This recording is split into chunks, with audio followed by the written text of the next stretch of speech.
నమస్కారం. నేను మీ బోలయాదయ్య. ఈరోజు కలం యజ్ఞంలోని మరొక కవితతో మీ ముందుకు వచ్చాను. సాహిత్యం అంటేనే ప్రజల హృదయాల్లో చిరస్థాయిగా నిలిచిపోయే విధంగా ఉండాలి. తెలుగు సాహిత్యంలో అనేక మంది కవులు వాళ్ళ యొక్క రచనలతో అనేక మంది హృదయాలను దోచుకోవడం జరిగింది.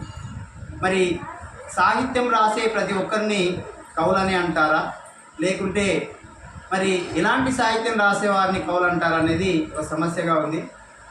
మరి ప్రజల కోసం, ప్రజల యొక్క కష్టాలను, ప్రజల యొక్క శ్రమను రాసేటటువంటి వారిని మనం కవులుగా గుర్తించాల్సినటువంటి అవసరం ఉంటుంది.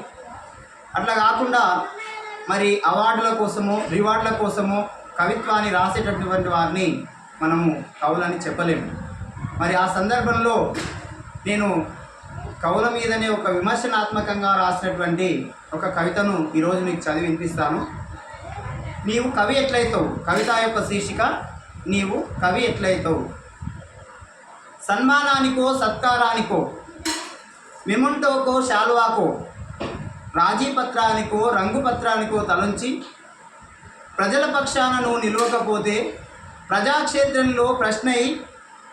ప్రజాక్షేత్రంలో ప్రశ్నై ప్రశ్నించకపోతే నీవు కవి ఎట్లయితావు. చందోబద్ధంగా రాయకపోయినా, సందులు సమాసాలు అల్లకపోయినా, సమస్యలపై స్పందించని హృదయం ఉంటే నీవు కవి ఎట్లయితావు.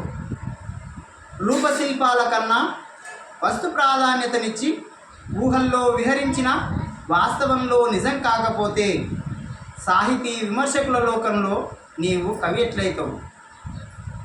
అనగదొక్కేటోళ్ళ మోచేతి కింద బాంచందొర కాల్మొక్తంటే, మెప్పు కోసమో బిరుదుల కోసమో గులాంగిరి చేస్తుంటే నీవు కవి ఎట్లయితావు. కవి కన్నీటి బొట్టును హృదయంలో దీపంగా వెలిగించి సమస్త విశ్వాన్ని స్పందించే చిన్న హృదయంతో చూసి చీకటి మబ్బు పొరల్లో జ్ఞాననేత్రంతో కూకటి వేళ్లతో పెకలించి కలం అనే వజ్రాయుధాన్ని కన్నీళ్లు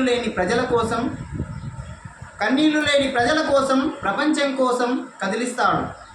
ప్రజా సంక్షేమాన్ని స్వప్నిస్తాడు. ధిక్కార స్వరం ఉంటేనే కవి జీవిస్తాడు. కనుమరుగవ్వక కనులెదుటే చరిత్ర పుటలో నిలుసుంటాడు. కవి పుట్టిందే ప్రజల కోసం, ప్రజల అభ్యున్నతి కోసం, ప్రజల శ్రేయస్సు కోసం.